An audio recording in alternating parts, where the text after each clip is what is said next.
નમસ્કાર વિદ્યાર્થી મિત્રો, અહીં આપણે જોવાના છે ધોરણ નંબર 8 માં આપણે વિજ્ઞાન વિષયનું આપણે સત્ર નંબર 2 એટલે કે સેમેસ્ટર નંબર 2 નું આપણે સોલ્યુશન આપણે કરવાના છે, જેમાં આજે આપણે પાઠ જોવાના છે ચેપ્ટર નંબર 7 કિશોરાવસ્થા તરફ. તો વિડીયો તમે પ્રથમ વખત અમારે જોઈ રહ્યા હો તો તમે ચેનલ સબસ્ક્રાઇબ કરી દો, વિડીયોને લાઈક આપી દો, તેમજ એક સરસ મજાની કોમેન્ટ તમે આપી શકો છો. તો હવે એમાં આપણે જોઈએ નીચેના પ્રશ્નોના આપણે એક બે વાક્યમાં ઉત્તર લખવાના છે. તે એમાં પેલું છે, કઈ ઉંમરની વ્યક્તિને ટીનેજર્સ કહેવામાં આવે છે? તો 13 થી તે 18 કે 19 વર્ષ સુધીની ઉંમરના. અને પછી તરુણાવસ્થા દરમિયાન થતો સૌથી મોટો દેખીતો બદલાવ જણાવો. તો તરુણાવસ્થા દરમિયાન થતો સૌથી મોટો દેખીતો બદલાવ વ્યક્તિની ઊંચાઈમાં એકાએક થતો શું છે? વધારો.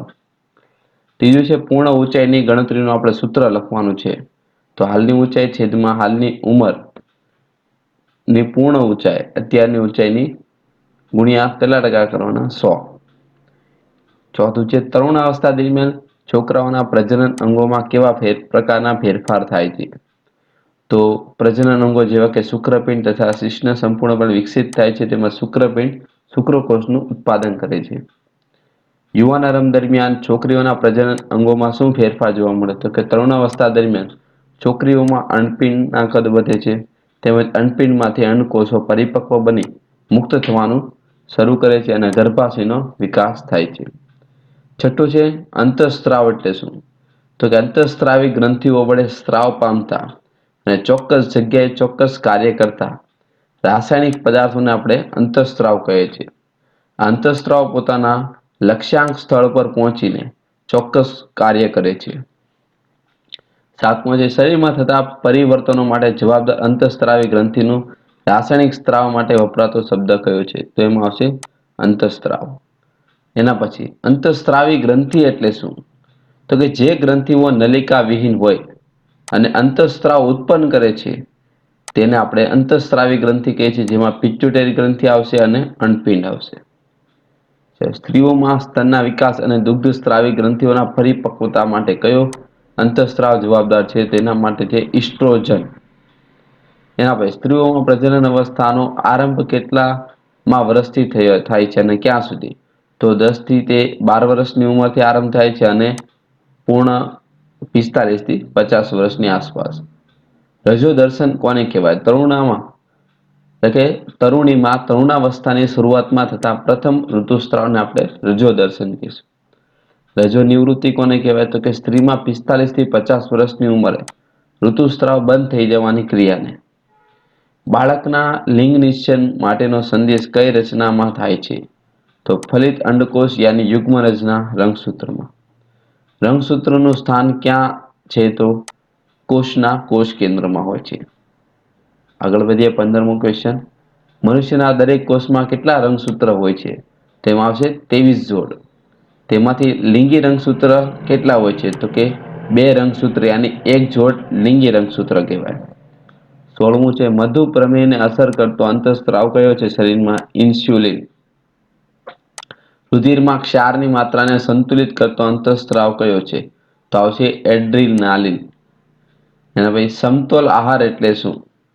તો કે જે ખોરાકમાં પ્રોટીન, કાર્બોદિત, ચરબી, વિટામિન અને ખનિજ ક્ષારોને પર્યાપ્ત માત્રામાં હાજરી હોય એને આપણે સમતોલ આહાર કહેવાય. 19મું છે, લોહ તત્વની અગત્યતા સમજાવો. તો કે લોહ તત્વ એ રુધિરનું નિર્માણ કરે છે. રુધિરના એક ઘટક એવા રક્તકણમાં આવેલા હિમોગ્લોબિનના બંધારણમાં તે જરૂરી છે. હિમોગ્લોબિન શ્વસન વાયુઓનું વહન કરે છે. લોહ તત્વની ઉણપથી પૂરતા પ્રમાણમાં હિમોગ્લોબિન બનતું નથી, જેથી એનિમિયા થાય છે. લોહ તત્વથી યાની આયનથી ભરપૂર ખોરાક કયા છે? તો કે લીલા પાંદડાવાળા શાકભાજી, ગોળ, માંસ, સંતરા, આંબળા આ બધું છે. પ્રોટીન આપતા ખાદ્ય પદાર્થોના નામ લખો. તો દૂધ, ધાન્યો, કઠોળ અને માંસ. ચરબી આપતા ખાદ્ય પદાર્થો કયા છે? ઘી, તેલ, માંસ અને ઈંડા. ચલો, પ્રશ્ન નંબર 6 છે, વ્યાખ્યામાં પેલું છે કિશોરાવસ્થા.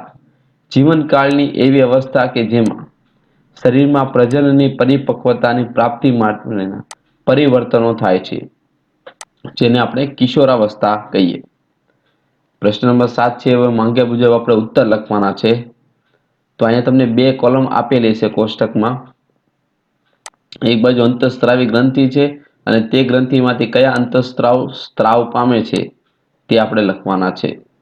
તો પિટ્યુટરીમાંથી વૃદ્ધિ અંતઃસ્ત્રાવ, થાઇરોઇડમાંથી થાઇરોક્સિન, એડ્રિનલમાંથી એડ્રિનાલિન, શુક્રપિંડમાંથી ટેસ્ટોસ્ટેરોન, અંડપિંડમાંથી ઇસ્ટ્રોજન, સ્વાદુપિંડમાંથી ઇન્સ્યુલિન.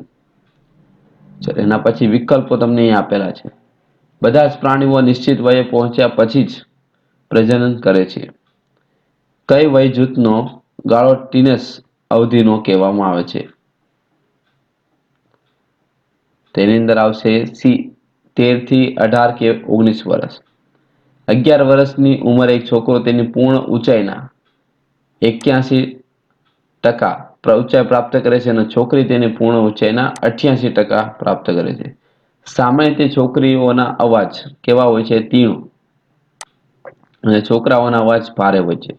નીચેનામાંથી કઈ ગ્રંથિઓ પોતાનો સ્ત્રાવ નલિકાઓ દ્વારા મુક્ત કરે છે?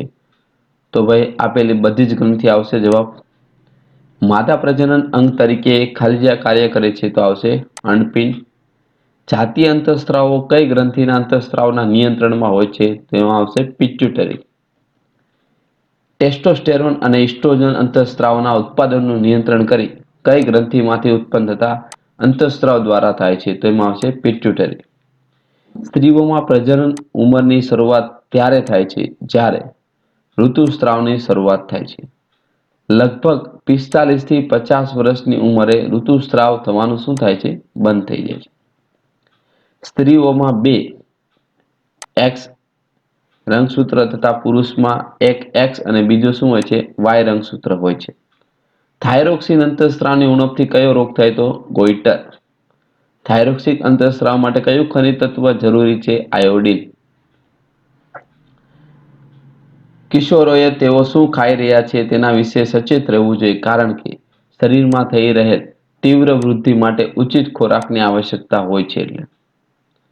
એના માટે નીચેનામાંથી કયો ખોરાક કિશોર માટે ઉચિત છે? તો કે રોટલી, દાળ, શાકભાજી તે બધી વસ્તુ. એના પછીનો ક્વેશ્ચન તમને આપેલો ખાલી જગ્યા, એમાં પેલું છે ટીનેજને કિશોર અવસ્થા કહેવામાં આવે છે. માનવમાં કિશોર અવસ્થા કેટલા વર્ષે? 11 વર્ષની ઉંમરથી પ્રારંભ થાય છે. લગભગ 18 વર્ષની ઉંમરે વ્યક્તિ પોતાની મહત્તમ ઊંચાઈ પ્રાપ્ત કરે છે. ઊંચાઈ માતા પિતા દ્વારા વારસામાં મળેલ શું કહેવાય? એક જનીન પર આધાર રાખે છે. છોકરાઓમાં મળતી કંઠમણી ખરેખર એક મોટી થયેલી શું છે? સ્વર પેઢી છે. અંતઃસ્ત્રાવી ગ્રંથિઓ અંતઃસ્ત્રાવોને સીધા રુધિરમાં પ્રવાહમાં મુક્ત કરે છે. શુક્રપિંડ એ શુક્રકોષ જ્યારે અંડપિંડ એ અંડકોષ ઉત્પન્ન કરે છે. શુક્રપિંડમાં ઉત્પન્ન થતો અંતઃસ્ત્રાવ છે ટેસ્ટોસ્ટેરોન. શુક્રપિંડ અને અંડપિંડ પ્રજનન તંત્ર સાથે સંકળાયેલ એક અંતઃસ્ત્રાવી ગ્રંથિ છે. અંડપિંડ દ્વારા અંડકોષ 28 થી 30 દિવસના અંતરાલ પર મુક્ત થાય છે. નેક્સ્ટ ખાલી જગ્યા આપણે છે ઋતુસ્ત્રાવના ચક્ર નિયંત્રણ અંતઃસ્ત્રાવ દ્વારા થાય છે. અંડકોષમાં માત્ર એક્સ પ્રકારના જ રંગસૂત્રો હોય છે. પિટ્યુટરી ગ્રંથિ મગજમાં આવેલી હોય છે. થાઇરોઇડ અને એડ્રિનલ ગ્રંથિ પિટ્યુટરી ગ્રંથિ દ્વારા સ્રવિત અંતઃસ્ત્રાવના માધ્યમ દ્વારા મળતા આદેશ અનુસાર અંતઃસ્ત્રાવ મુક્ત કરે છે. રેશમના કીડાને વયસ્ક ફૂદામાં રૂપાંતરિત કરવા માટે કીટ અંતઃસ્ત્રાવની જરૂર છે. એના પછી ક્વેશ્ચન નંબર 10 જે ખરા ખોટા છે તેના અહીંયા ઉત્તર સાથે તમને આપેલું છે, તો તમે આમાંથી જોઈને તમારા આઈડિયલની અંદર તમારે લખવાના છે.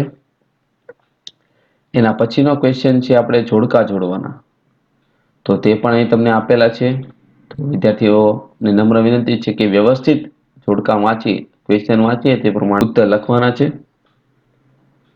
તો આ હતું આજનું ચેપ્ટર નંબર 7નું સોલ્યુશન. હવે નેક્સ્ટ વિડીયો લેક્ચરમાં આપણે આના પછીના ચેપ્ટરનું સોલ્યુશન જોવાના છે, તેમજ બીજા વિષયના સોલ્યુશન પણ મેળવવા માટે તમે ચેનલ સબસ્ક્રાઇબ કરો, જેથી તમને યોગ્ય સમયે દરેક વિડીયો લેક્ચર મળતા રહે.